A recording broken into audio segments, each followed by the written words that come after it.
the girl spotted a half-eaten burger a customer had left behind. She waited until no one was looking and got ready to eat it just to fill her stomach. Right as she was about to take a bite, the store manager walked in. She panicked and tossed the burger into a bag to hide it. But the manager thought she had stolen something. He didn't hold back and dug through the bag to check. When he saw there was nothing but trash inside, all she could do was force out an awkward smile. When her shift ended, the manager went out of his way to give her a little extra pay. He told Yi to keep up the good work. Yi thanked him over and over again, because that 50,000 won was enough to keep her and her little sister fed for a whole week. Just as she was thinking about what to take her sister out to eat that night, a gust of wind suddenly snatched the bills right out of her hand. She carefully ran up the steps trying to chase them down, but the money seemed to have a life of its own and kept slipping away. She wasn't about to give up on that lifeline. Yi chased after it with everything she had, and just like that she ended up stumbling into a rundown old park. Taking in the decayed surroundings, she worked up the nerve to go inside. She was so close to grabbing it, but the bill took off again. It landed in the hands of a mysterious man dressed like a magician. The whole scene was too creepy for her. She forgot all about the money and ran out screaming. And just like that, she lost her only means of getting by. She went home to find the kitchen completely bare. She had no idea how she was going to get through a hungry night like this. Thankfully, her little sister was a sweet kid. She didn't complain at all. She told her older sister that once you fall asleep you forget you're hungry. As they pulled out their blankets to go to bed, Yi found an invitation card in her pocket that hadn't been there before. She thought it was strange, but it wasn't going to solve her money problem.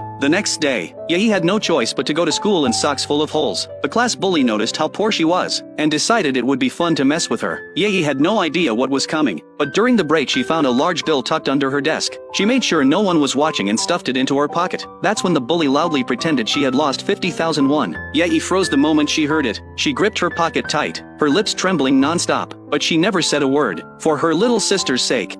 떨어져 있던 거잖아. 이건 주운 거지. 도둑질은 아니니까.